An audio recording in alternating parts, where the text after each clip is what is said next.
Hola, mi nombre es Raimundo Rosales Villegas. Estudié licenciatura y maestría en filosofía. Estudié el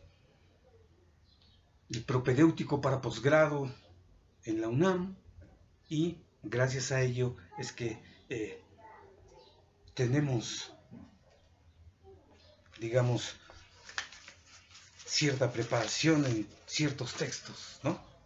Como los que les vamos a hablar enseguida. Hoy vamos a ver la figura del Tequihuaque, que es muy importante para poder comprender cómo es que los mexicas llegan a alcanzar el esplendor divino. Entonces, comenzamos. Decimos que, ya habíamos dicho, que este libro, digamos en la parte donde hay una parte en donde el dios Huitzilopochtli les da ciertas leyes a los macehuales, a su pueblo, antes de salir de Aztlán, les dice que los va a salvar, que los va a llevar a un lugar, que ya fue a ver ese lugar, pero que ellos no lo van a alcanzar a ver, sino sus divididos, es decir, los hijos de sus hijos de sus hijos, pero que tienen que obedecer sus leyes. Y si lo hacen, él se compromete a ser los señores y a ser servidos en un futuro. Y pues los macehuales también prometen que solo lo van a adorar a él, que ellos no van a adorar a los dioses de los aztecas ni a ningunos otros. Entonces el dios les da sus leyes. Una de esas leyes es la cuarta cosa que está escrita en este libro y que, digamos, dice algo así como que los que gobernarán van a ser los que ya son, los guerreros tequihua, los cautivadores. Para nosotros, decimos, este texto en donde Dios les da sus determinaciones, debería de considerarse con más seriedad el hecho de que es un códice sagrado, ¿sí? Son sus tablas, es su Biblia de los mexicanos, entonces que venían guardando con celo en todo su trayecto, en toda su historia, ¿sí? Para no decir solo la peregrinación, sino en toda su historia. Como vamos a ver, como ya vimos en el video pasado, leyes que se quebraron con Moctezuma y Camina cuando es entronizado al poder como Tlactuani. Pues vamos a ver esta ley. Tenemos las dos traducciones. Una es de Paso y Troncoso, está en náhuatl y está en español. También la traducción de Federico Navarrete Linares está en náhuatl también, ¿sí? Para nosotros es muy importante este asunto del tequihua porque, digamos, es la figura que nos permite comprender, digamos, su plenitud y también su caída. Y bueno, el comienzo también de su grandeza con Iscoatl. Y pues vamos a leer algunas cosas como esta. En la segunda cosa se dice algo así como que, segunda cosa, quienes sean hombres valientes, esto es sumamente importante, ¿sí? La valentía. Los varones, es decir, los hombres, Oquixtin, los guerreros, Tequihuaque, los muy esforzados, Huaxiqueque, cierto de estos mismos serán sus nombres cautivadores como yo os lo mando. Sus nombres son cautivadores, los que van a la guerra y cautivan. Después dice, y es lo que nos interesa.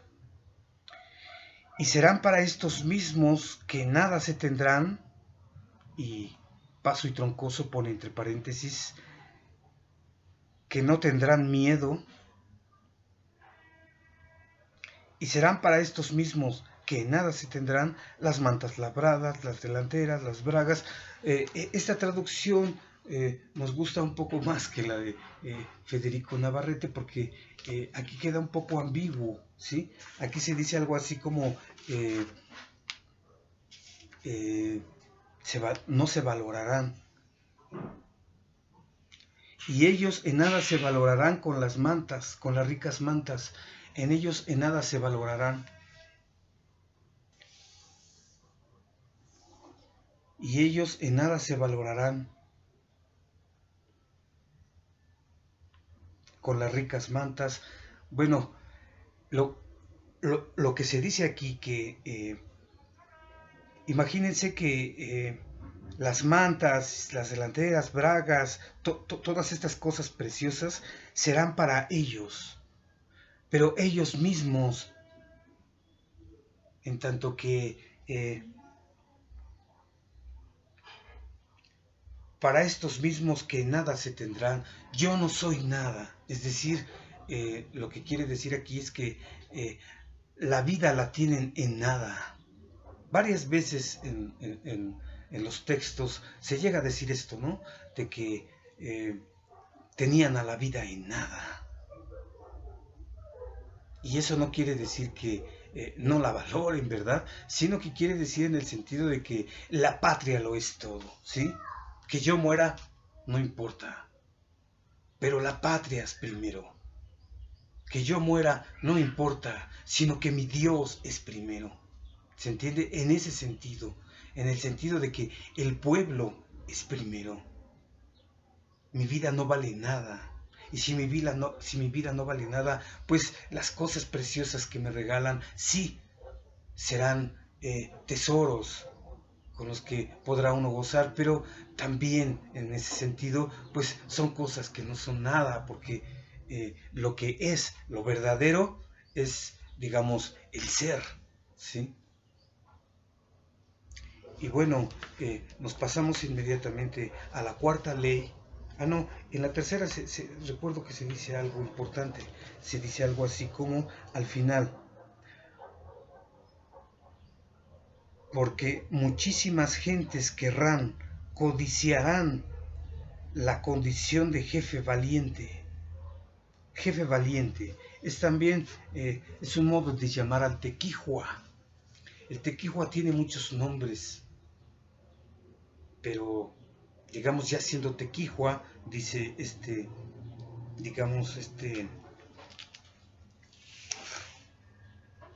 Durán dice algo así como que tequijua, que era nombre general de los valientes hombres.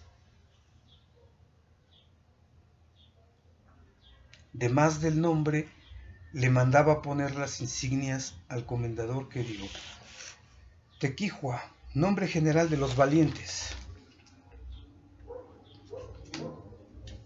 Y pues bueno, decíamos que en la tercera cosa se codiciará la condición de jefe valiente. Y la traducción de Navarrete dice algo así como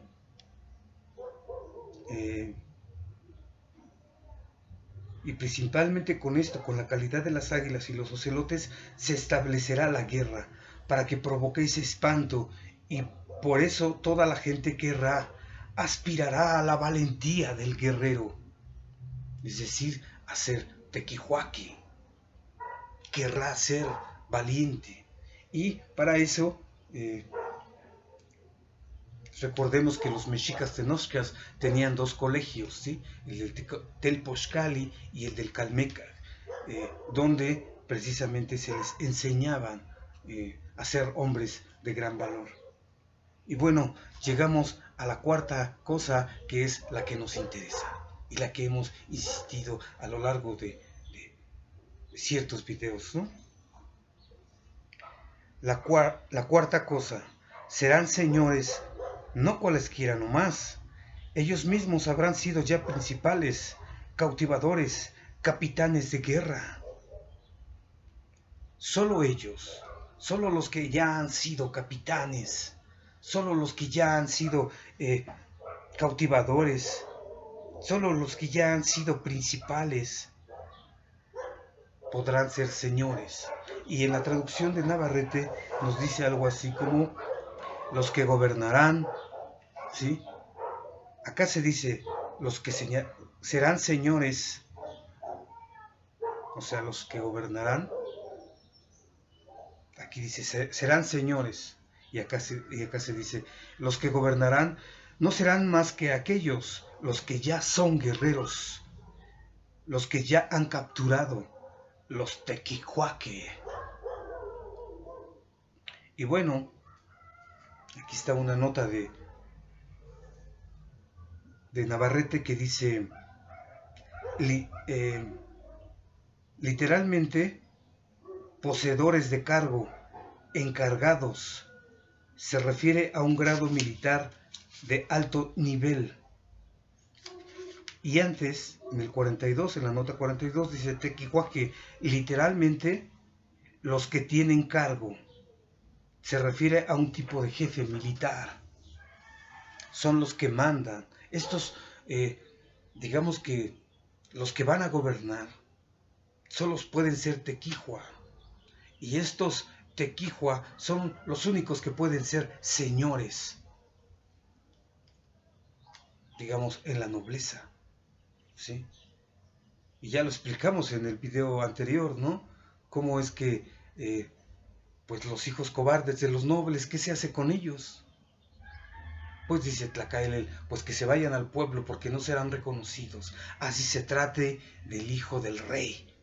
Esto es lo máximo para nosotros, decíamos, porque esto es precisamente lo que llevó a los mexicas a alcanzar su más grande esplendor. Digamos, este modo de ser del régimen que comienza, digamos, a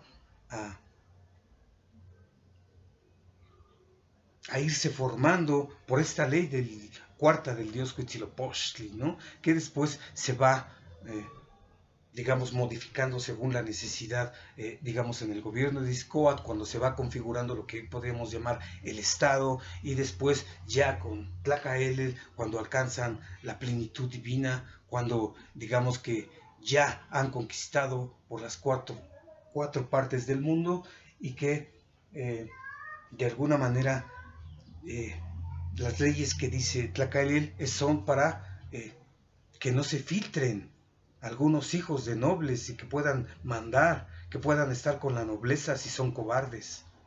Y al contrario, decíamos que aunque fueran hijos de esclavas, hijos de mexicanos con esclavas, o sea, los que les llaman bastardos, aunque fueran ellos y son valientes, ellos tendrían que gobernar, solo porque son tequihua, nada más por eso. Y bueno, aquí hay, digamos, dos modos de poner el ser de los guerreros, ¿sí? Navarrete dice, los que ya son guerreros, y Paso y Troncoso dice, los que ya han sido principales, los que ya han sido guerreros. Es decir, aquí podríamos citar un poco a Sagún, ¿sí? Tenemos algo aquí por aquí. Aquí Simeón nada más nos dice algo así como ¿dónde está? Tequihua.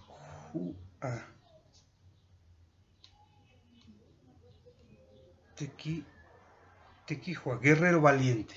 Nada más dice, pero no pone, por ejemplo, la raíz, ¿no? Tequi es de trabajo. Hua, pues refiere a sí mismo, ¿sí? Que tiene cargo a sí mismo el trabajo. Y ¿en dónde está este libro de Sagún?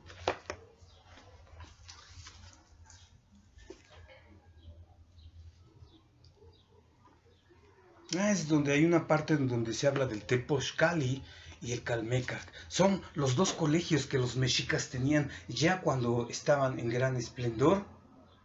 Tenían sus escuelas para todos los hijos, ya sea de los más iguales o de los nobles, pero los aceptaban en cualquiera de las dos escuelas, de los dos colegios, para enseñarles el oficio de la guerra y bueno, en el Calmeca, que era un poco más referido a los ministros de los dioses, pues les enseñaban los calendarios, les enseñaban las oraciones, los cantos, y en el Telpochcali pues estaba más referido al asunto de la guerra.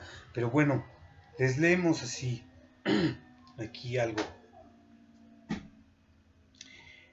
Estos que habían prendido cautivos, o sea, aquí se están refiriendo a los tequihua, ¿no? Es como si dijéramos, los tequihua, si después se trataba guerra con Atlixco o Huejotzinco, si allí cautivaban otros o prendían otros cautivos, eran estimados en mucho del Señor y les daba suma honra, haciéndoles pili. Pili es niño, pero es como niño precioso. Y dándoles, o sea, los pipiltin, que son los nobles,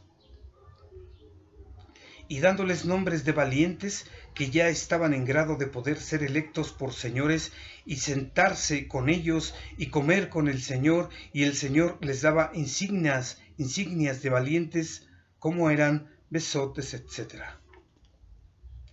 Después se dice, esto es importante porque decimos que los tequihuaques se van haciendo, por así decir, ¿no? No basta con que cautive uno, como aquí se dice, no basta con que haya cautivado varios si le ayudan, ¿sí? Porque así era al comienzo, ¿no? Te ayudaban así como que no se sabe cómo los cautivaban, ¿no? ¡Fa! No sé cómo les pegaban de tal forma que los dejaban vivos para solo cautivarlos, ¿sí?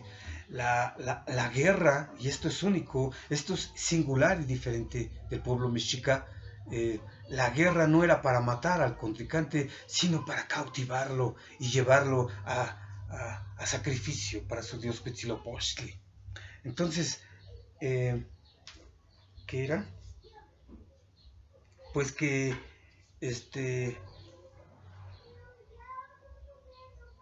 resulta que cuando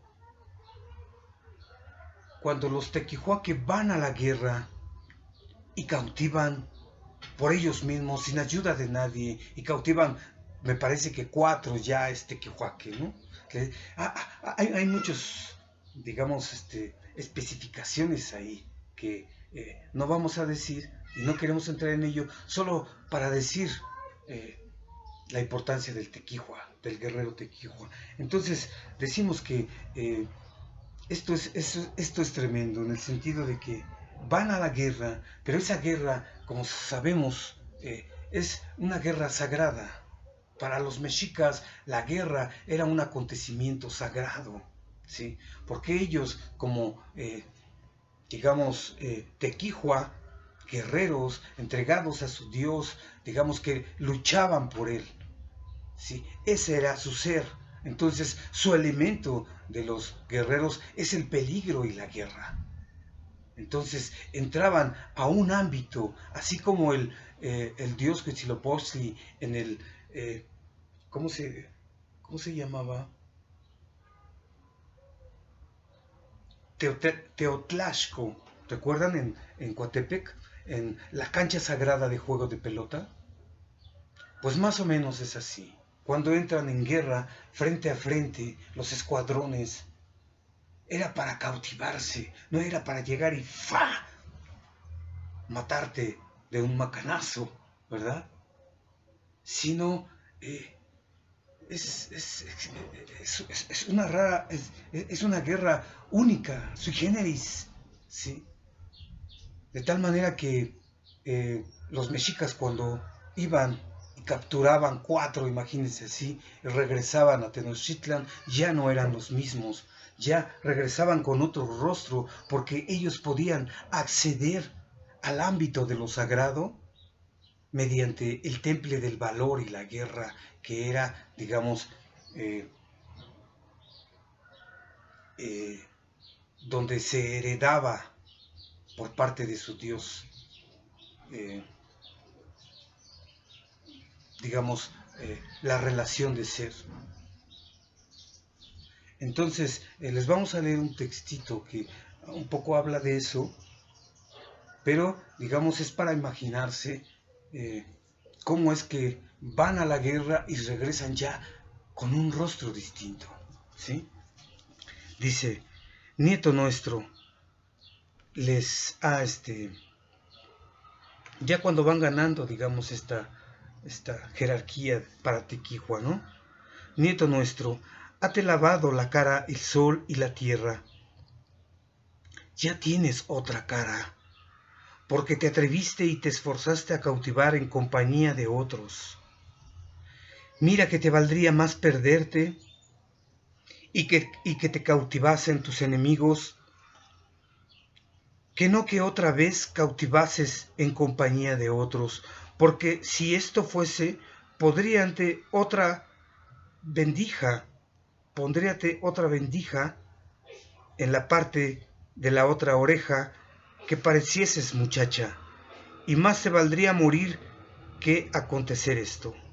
Es decir, también digamos que les gustaba como humillarlos, ¿sí? Para que aguantaran no solo la humillación, sino para que se impulsaran aún más. Decíamos que algunos iban y les ayudaban a cautivar. Entonces aquí les dicen, en la siguiente, pues si había cautivado, pues le ponían algo así como un arete o algo así en una oreja. Y dicen que si iba de nuevo y tenía otro, ya iba a parecer mujer. Pero en el sentido de que tenía que ir él solo y cautivar él solo sin ayuda de nadie. Pero bueno, lo que nos interesaba era marcar nada más esto, ¿sí? Ya tienes otra cara. El sol y la tierra te la han lavado. Regresan ya distintos, transformados, ¿sí? Porque han accedido al ámbito de lo sagrado. Entonces ya no son los mismos, retornan diferentes, y si ha cautivado más de 4, bueno, esas cosas no nos interesan. Solamente referir que si ya han cautivado muchos, entonces ya tienen derecho a gobernar, como aquí se dice, ¿no? Y dábale también autoridad para tener cargo en la guerra de otros, y también daban autoridad a estos semejantes para que fuesen elegidos para criar mancebos en el colegio del Telpochcali, también para ser maestros, ¿sí? No sé si se nos pase algo. Bueno, aquí en este texto que tomó es el 1, ¿no? Diego Durán. Parece que son 100 de México. Este es por Rúa. No sé si todavía lo edite, pero dice algo así como: de estos había un tercer género de caballeros, de los cuales llamaban caballeros pardos, los cuales, siendo nacidos de gente baja y de hombres de poca suerte, por su ánimo y valentía y buena maña, venían a merecer ser del número de las águilas y a llamarse conquistadores, que es lo propio del Tequihua, lo propio del Tequihua, su propiedad, su ser más propio es conquistador, ser Tequihua. Entonces el Tequihua, su ser más propio es conquistador. Y bueno, por acá dice algo también. Todo lo que habemos dicho de los caballeros del sol y de sus exenciones y honra con que los honraban, se ha de entender de los principales que se señalaban, entre los cuales había otro género de caballeros de que se hacía más cuenta, por ser ya de los aventajados, que después de haber pasado por lo que de los Tequihuaque queda dicho, y sobrepujado sus hechos y valentías en número de 20, dábanle nuevos nombres y nuevas divisas. Es decir, primero llegan a ser Tequihua, ¿no? Ya hombres valientes en general, ¿sí? Estos conquistadores, ya si cautivaban 20, pues entonces les daban otros nombramientos, pero de alguna manera todos son Tequihua. Es decir, la columna vertebral del gobierno mexica es la ley cuarta del dios Huitzilopochtli, ¿sí? solo van a gobernar los tequihua. Ese es el modo de ser del régimen. ¿Quién lo dice? Pues Huitzilopochtli. ¿Quién lo ordena? Pues Huitzilopochtli. ¿Cómo se legitima? Pues con la ley del dios Huitzilopochtli. Es decir, antiguamente no había esta división que en México pues la hace Benito Juárez, ¿sí? En donde una cosa es la religión y otra cosa es la política, ¿sí? También lo que hace hoy AMLO, ¿no? Una cosa es la economía y otra cosa es la política. Entonces la separan. Pero antiguamente no. Digamos que había unidad en todo, ¿sí? Y los que, digamos, legitiman todo son los dioses, son los divinos. Si ya no se le quiere ver a los dioses, pues lo que está por encima y por abajo de los dioses, que es el Señor, dueño del cerca y del junto, dueño del día y de la noche, y del fuego y del aire, el que está en él el poder dar vida y el matar. Pero bueno, ¿en qué estábamos?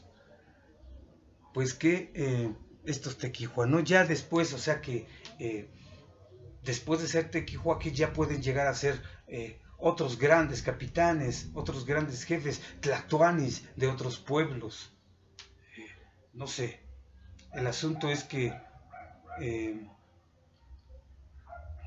lo que estamos diciendo es que, como dijimos en el video anterior, el dios Huitzilopochtli jamás dijo, jamás de los jamases, como se llevó a cabo con Moctezuma Xocoyotzin. Jamás dijo el Dios que gobiernen los que son nobles, que gobiernen los hijos de los señores, que gobiernen los pipiltin. No, él dijo que gobiernen los tequihua. ¿Y de dónde vienen los tequihua?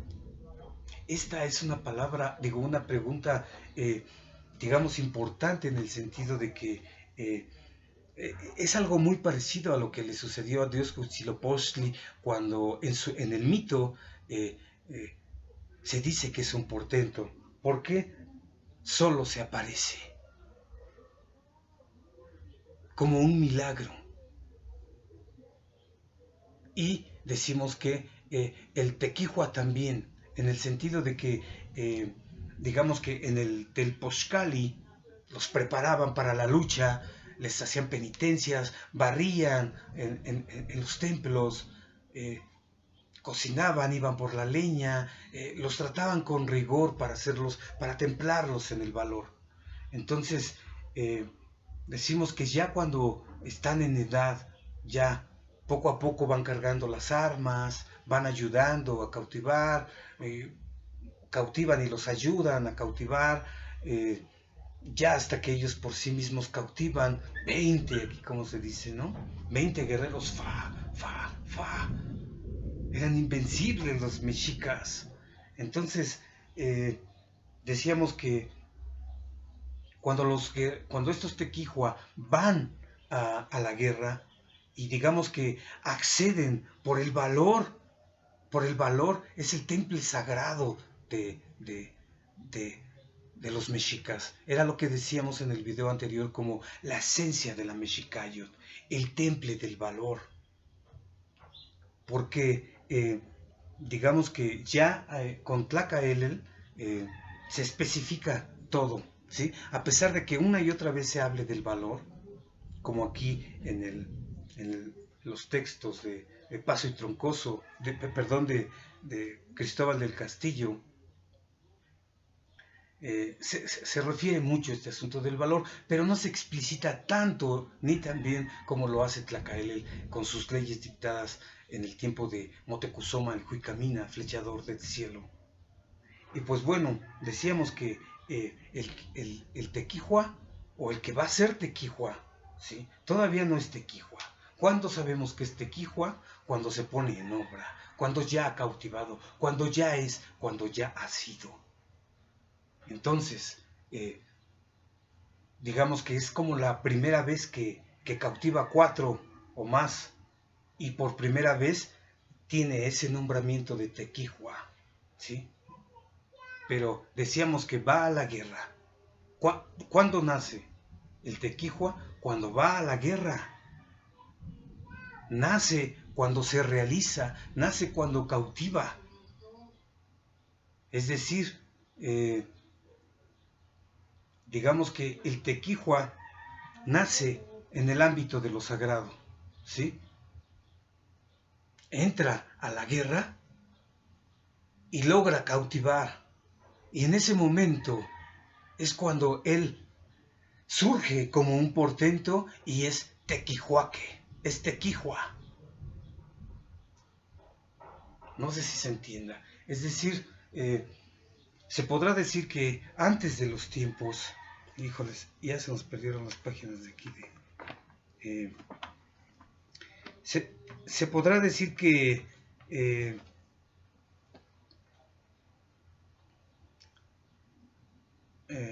a ver si lo encontramos en lo que estamos hablando. Se podrá decir que, digamos, nacieron y lo lograron ya hasta que son grandes. Esa es otra cosa, ¿no? Porque también el dios Huitzilopochtli decíamos que nace ya adulto y con armas. Y no es una casualidad que los Tequihua también nazcan adultos y con armas, ¿sí? ¿Cuándo nacen? Cuando se ponen en obra, cuando van a la guerra, tienen encargo el guerrear, tienen encargo luchar. Entonces van a la guerra y ahí se consolidan, nacen como Tequihua ya adultos y con armas. Igual que su dios Huitzilopochtli, ellos también son un portento. Por eso el texto se llama, el que les habíamos mostrado, ¿sí? Origen y misterio de la mexicanidad, porque así como el nacimiento del dios Huitzilopochtli es un misterio, así también el nacimiento de los Tequihua es un misterio. Porque decíamos en el otro video que no sabíamos por dónde van a saltar los Tequihua, ¿sí? Puede ser del hijo de una esclava con mexicano, puede ser entre macehuales mexicanos, puede ser entre los hijos de Pipiltin, pero eso no está, digamos, seguro. No estamos seguros de dónde vienen, de dónde surgen estos hombres. Es un misterio, digamos, cómo el Dios templa a sus guerreros en el valor y en la guerra, ¿sí? ¿Cómo es que nacen belicosos esos hombres? No sabemos. Es un misterio. Ni nosotros mismos, como decíamos en algún momento, sabemos cómo nos vamos a comportar en cierto peligro, ¿sí? Porque es el peligro, como habíamos visto en el video anterior, el que despierta los temples, ya sea del miedo, en donde te acobardas, digamos, te paralizas en la indecisión, o en el valor, en donde dices, vamos a luchar por la libertad, con los pies firmes, sin miedo a morir, sin miedo a la muerte, como es la figura de Tlacaele, Tlacaele lo había dicho, ¿no? Cuando fue a llevar el mensaje a Tezosomoca a ver si iba a haber guerra o no, él dijo, voy sin temor a la muerte, si voy a morir hoy, pues que sea de una vez, ¿para qué esperar a mañana? Y se comporta como si fuera un inmortal, ¿no? No le importa morir. Por eso, en ese sentido, la vida no es nada. Lo primero es la patria, el Dios y su pueblo. Entonces, decíamos que los Tequihua nacen, ¿sí? Son un portento. En primera porque la guerra misma es sagrada. Entonces hay un acontecimiento sagrado que es la confrontación. En ese sentido, digamos que podríamos, por así decir, llamarle un Tetzahuit. Es un portento. Esta confrontación es algo de asombro, es algo de espanto, ¿sí? Entonces, en este acontecimiento nacen los Tequihua. ¿Cómo? Pues solo se aparecen. Dicen los mexicas, se establecerá la guerra.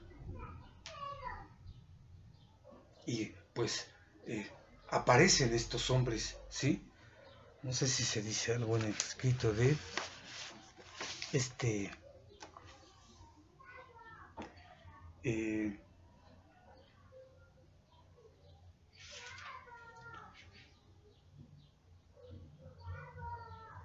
provoquen la guerra. En el escrito de Cristóbal del Castillo, ¿sí?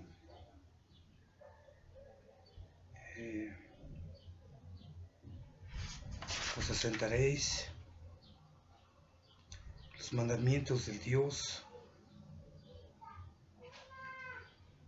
cautivos, combate, sacrificio humano,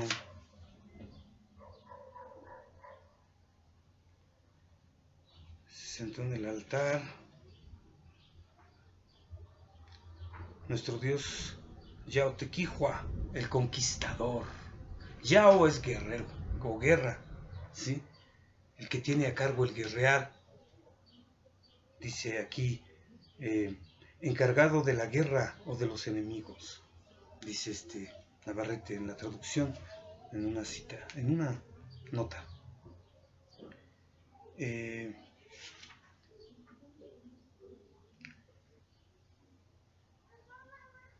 Dice, pero no será pronto cuando les entregue nuestro Dios el Yaotequihua, o sea, Huitzilopochtli, la flecha y el escudo, el agua divina y la hoguera que es su herencia.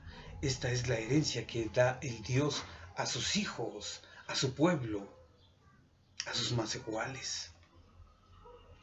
Y con ella, o sea, con su herencia, hará aparecer allá la valentía de los guerreros, hará aparecer allá. El aparecer, insistimos, digamos, es un término fenomenológico en el sentido de que solo se aparece y punto. ¿Quién es su padre? No lo sabemos ni nos importa. Solo se aparece así nada más. Para los mexicas cada día era un milagro. Sí, porque cada que salía el sol, digamos, cada que se aparece por sí mismo. Cada día es un portento. Y igual aquí, ¿sí? Hará aparecer la valentía de los guerreros para servir a todos los diversos dioses. Y bueno, este término, como les decíamos, el aparecer mismo del Tequihua es en un ámbito, es en el ámbito de lo sagrado, es como un Tetzahuil, de repente se aparece y él mismo llega a ser Tequihua. Y como decíamos, o sea, bueno, como decíamos que está escrito en este libro de que no se los hemos mostrado, Historia General de las Cosas de la Nueva España, ¿sí? No solo Sagún, sino es con ayuda de unos estudiantes que él mismo preparó, estudiantes indígenas y unos viejos sabios, ¿sí? Entonces, vamos a apurarnos un poco. Aquí se dice algo así como que, digamos, el ser no se da, es algo con lo que se nace ya desde el principio de los tiempos, se dice aquí, ¿no? Lo que quiere decir con esto, con relación al ser, es que ya siempre han sido Tequihua, ¿sí? Si bien se muestran y nacen en el ámbito de lo sagrado, en la guerra misma, se aparecen. Si bien sucede eso, digamos que eso no quiere decir que antes no lo hayan sido, siempre lo han sido, solo que es ahí en ese momento, en tanto que se ponen en obra, en tanto que cumplen su oficio de guerrear y de cautivar. Entonces, ya habiendo visto un poco de esto, pues vamos a hablar un poco de cómo se da en situación, ¿sí? Decíamos que si asumimos este texto como, digamos, el códice sagrado de los mexicas, en la parte en donde el Dios les da sus determinaciones, pues decimos que, como ahí mismo se dice, se va realizando conforme a sus posibilidades. Es decir, cuando llegan con este Iscoat, digamos que se viene dando este mismo y se obedece. ¿Quiénes van a ser los Tequihua? Pues los grandes guerreros, los valientes, los arrojados, los que ya son, los que han hecho grandes hazañas. Y uno de ellos, pues era Iscoat, el mejor. Entonces estaban en peligro de guerra. Imagínense que somos dos, tú y yo, ¿no? Y vamos a pelear contra otro. Entonces se va a resolver que si nosotros perdemos la guerra contra ese hombre, y uno de ellos, uno de nosotros, tú o yo, vamos a tener que batirnos con él. Entonces está en juego nuestra muerte, nuestra vida. Entonces nos vamos a tener que quedar de acuerdo tú y yo en ver quién va a pelear con él, porque tenemos que derrotarlo, ¿sí? O tú o yo, uno de los dos. Nos tenemos que poner de acuerdo, ¿sí? Si ni tú ni yo lo vencemos, nos van a matar a los dos. Ese es como un juego, vamos a suponerlo así, ¿sí? Entonces tenemos que quedar bien de acuerdo en quién va a pelear con él, con el que va a luchar a muerte contra nosotros. Bueno, con uno de nosotros. Entonces nos tenemos que poner de acuerdo tú y yo, y entonces vamos a decir, ¿quién va a pelear? ¿Tú o yo? Y pues el que sea Tequihua, el que sea el mejor, ¿sí? Aquí no nos vamos a poner a lidiar, no que tú eres hijo de un esclavo, no que tú también, no que tu mamá es una verdulera. Eso dice aquí en este texto, precisamente en el 1, se dice algo así como que ya en los tiempos de Moctezuma Xocoyotzin sí sucedía eso, ¿no? Para humillarse se decía, tú eres hijo de una verdulera, tú eres hijo de un esclavo. Pero esto jamás pudo haber pasado en el tiempo de Tlacaelel, en el tiempo de Iscoatl, ¿sí? Porque digamos que la ascendencia, la cuna de donde venías, tus padres, si son, eso no importaba. Lo que importaba es que te pusieses en obra y que tu modo de ser sea el valor y la guerra. Eso es lo importante. Entonces, no había manera de errar en elegir al mejor hombre, ¿sí? Como decíamos, porque estaba en juego su existencia de los mexicas contra los azcapotzalcas. Entonces teníamos que poner al mejor guerrero, al mejor Tequihua, al mejor gobernante. Y ese fue Iscoatl, ¿sí? Hay algo que se dice ahí por ahí de una doctora. Por ahí entré al internet buscando Iscoatl y me encontré con una revista de arqueología mexicana,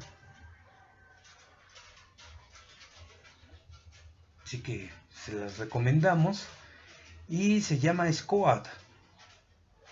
Parece que es, a ver, déjenme ver para no errarle aquí,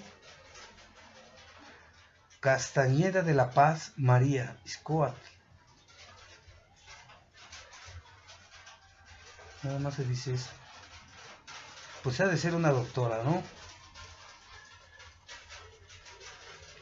Y bueno, fíjense lo que dice.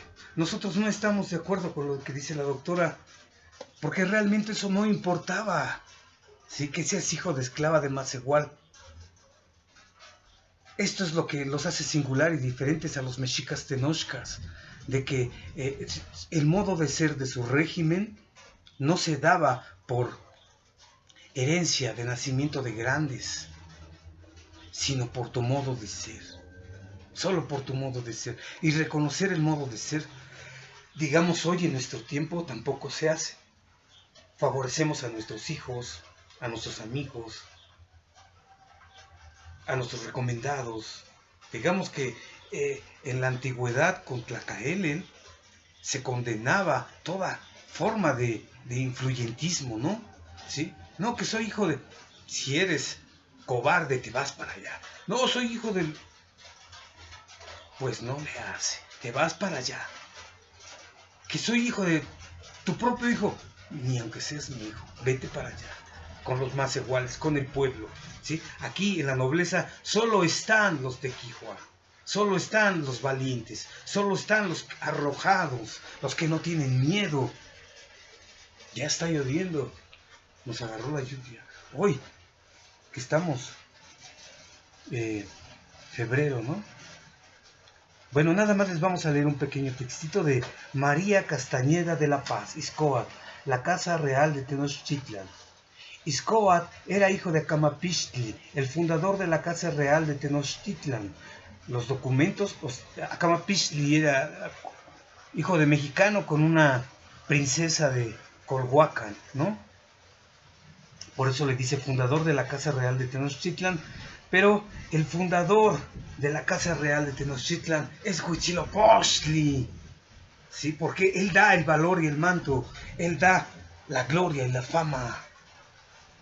Los documentos que forman parte de la crónica y que señala, sin embargo, que su madre fue una verdulera o esclava de Azcapotzalco, remarcando de esta manera su baja condición social, es decir, dejaban entrever que Ixcoatl no tenía legítimos derechos para convertirse en Tlatoani. ¡Fa! No es cierto. Bueno, con todo respeto, en el sentido de que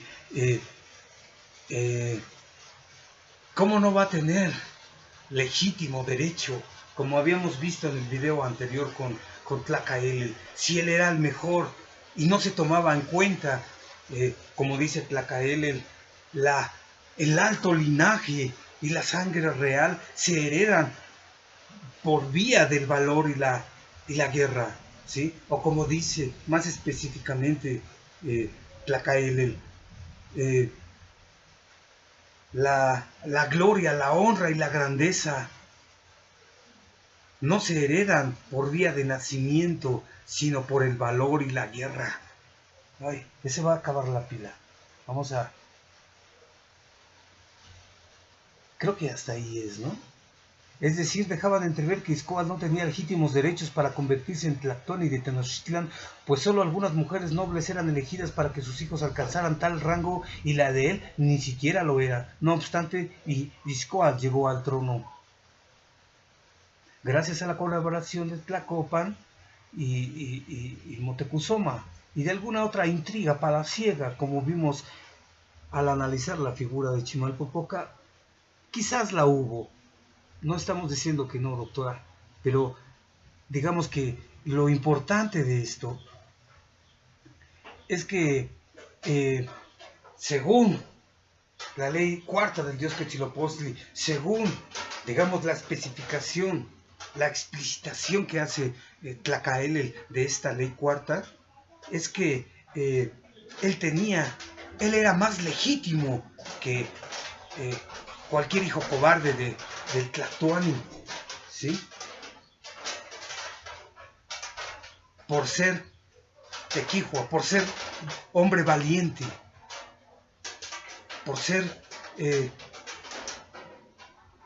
arrojado, por no tener miedo, por tenerse en nada, por tener en todo a su Dios y a su patria, ¿sí? Entonces, lo que está diciendo esta doctora, digamos que está atendiendo, digamos, a una manera de ser en la que inmediata y regularmente es lo que conocemos, ¿no? ¿Quiénes son los grandes reyes? Pues los hijos de los nobles. Pero aquí no. Aquí no se hereda por vía de nacimiento de grandes, como dice Tlacaelel, sino por el valor y la guerra. De dónde vengas, no me importa. ¿De quién eres hijo? No me importa. ¿Quién te recomienda? No me importa. Si no eres valiente, aquí no entras. no entras al ámbito de la nobleza mexica, tenochca. Y eso es lo importante y es lo más grande que a lo que llegaron los mexicas tenochcas con estas leyes, no solo para ellos, sino como se dice aquí en el texto de cuando ya están en su máximo esplendor, con Moctezuma el Juicamina, como se dice ahí, pues, ¿qué era lo que se decía? Pues que,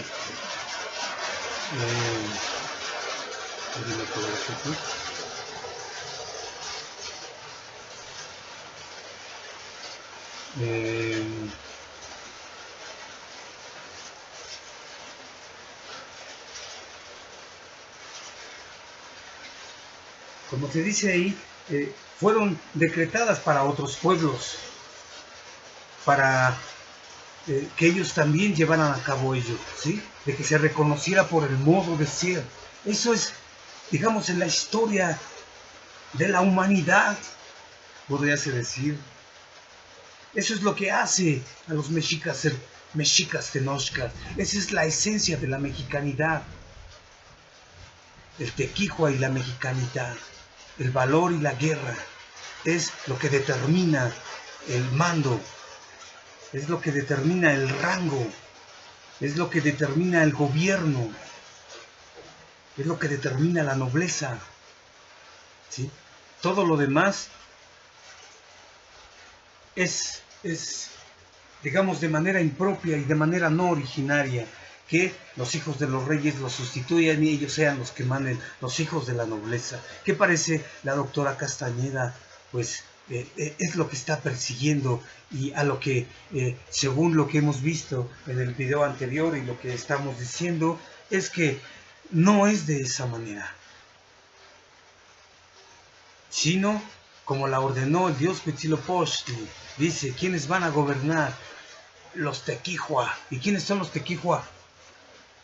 Todavía ni hay cuando salen de Aztlán, ¿sí? Van saliendo, van cautivando. Ah, ellos son entonces. Nacen ya grandes y con armas en el ámbito de lo sagrado. Son como un Tetzahuid. No sabemos si vienen de hijos de esclavas de Macehuales o de hijos de Pipilti. Normalmente se considera que deben de venir con ellos. Muchos dirán, pues, ¿y cómo es que después sí se puso a hijos y sobrinos o nietos, no sé, de Tlacael, el Discoa, no sé,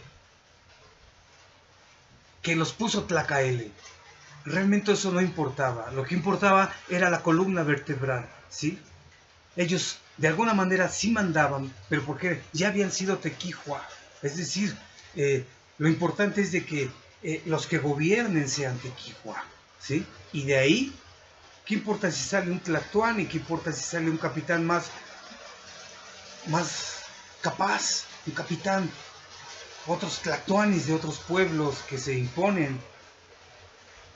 No importa.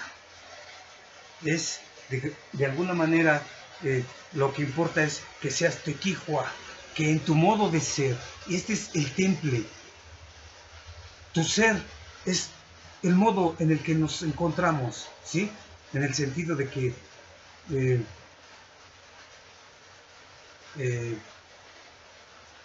digamos que nuestro ser es nuestro modo de encontrarnos, nuestro modo de ser, es el valor. El valor está por encima de todos los demás temples. Es como decía Tlacael en el primer texto, también cuando Moctezuma y Juicamina le manda a saber sobre las 7 cuevas y Coatlicue, le dice, Señor, poderoso Señor, tu pecho real no es movido por tu propio motivo, tu corazón no es gobernado por negocios humanos, sino, sin ninguna duda, por alguna deidad. Es decir, no es un modo psicológico de ver al hombre, sino es un modo poético en el que no solo es la mente humana, sino es el temple, esta relación que los hombres tienen con sus dioses, en donde están concernidos, en donde están inspirados, ¿sí? En donde los hombres les corresponden a sus dioses de manera divina, ¿sí? Es una deidad lo que los inspira a hacer estas cosas y Por eso decimos, es una deidad la que inspiró a Xcoatl a luchar, a buscar la libertad. Y no, o sea, se dice que fue hijo de una esclava, ¿sí? Pero para decir, no para subrayar su baja condición, ni de que él no era hijo legítimo, sino al contrario, es para decir que no importaba de dónde viniera, ¿sí? De qué padres o de qué cuna viniera, eso no importaba, sino lo que importaba era que era un gran guerrero, que era el mejor, que en su modo de ser está templado por el temple sagrado del valor y la guerra, ¿sí? ¿Recuerdan en el libro de los coloquios de 1524, en donde se dice el valor y el mando lo da los dioses? Y aquí también. Entonces, ¿qué podríamos decir ya para terminar? Que, digamos, el modo de ser de este régimen, en el que los que van a mandar son los que en su modo de ser sean valientes, vengan de donde vengan, este modo de ser es el que llevó a los mexicas a su más grande esplendor, a la plenitud divina. De tal manera que cuando llega Moctezuma, todo se quiebra, porque como habíamos dicho en el video anterior, su primera determinación fue quitar esta ley, ¿sí? En Tezozomoc dice explícitamente Moctezuma, no porque sea Tequihua va a aventajar a los hijos de los nobles, ¿sí? Y cambia todo. Quita esta ley del dios Huitzilopochtli. El dios Huitzilopochtli dice, solo gobernarán, en la cuarta ley, los que sean Tequihua. Y dice Moctezuma Xocoyotzin, no porque sea Tequihua va a gobernar, que se vaya. Lo importante no es el valor y la guerra. Lo importante es que seas hijo de sangre muy limpia, hijos de nobles. Ellos son los que van a gobernar, dice Moctezuma. Es su primera ley. Rompe. Por eso es que al Cihuacóatl, el Cihuacóatl Potonqui le dice, pero señor, es el único que se dio cuenta, parece ser. Vas a aniquilar a los reyes pasados. Pues eso es lo que yo quiero, porque estoy ofendido de ellos por haberse servido de gente tan baja. Pero como decíamos, Moctezuma era un igualado, porque se quería igualar con los dioses. Y expulsa a todo el que tiene que ver con hijo de Macehual y de esclava. Solo deja a hijos de nobles. Pero ¿de dónde vienen todo ello? ¿De dónde vienen? Pues del pequeño pueblo que salió de Aztlán, de esos Macehuales. Ese pequeño pueblo lacustre, de ahí viene. Ese pueblo humilde. ¿Sí? Por eso es que dice, ¿no? Como dice Lao Tse y lo han de decir muchos otros, la grandeza viene de la humildad. Y Moctezuma pues dijo, no, la grandeza viene porque yo soy hijo de grandes. Va en contra de las leyes de Tlacaelel, ¿sí? Y en ese sentido, pues impone otro régimen. Y ese modo de ser da muerte a la mexicanidad. Es decir, ya no se reconoce al modo de ser, por tu modo de ser, sino se te reconoce tu nacimiento. Es decir, Moctezuma parte del prejuicio de que la nobleza, digamos, se llega a ser noble solo porque eres hijo de noble. Ese es partir de un prejuicio.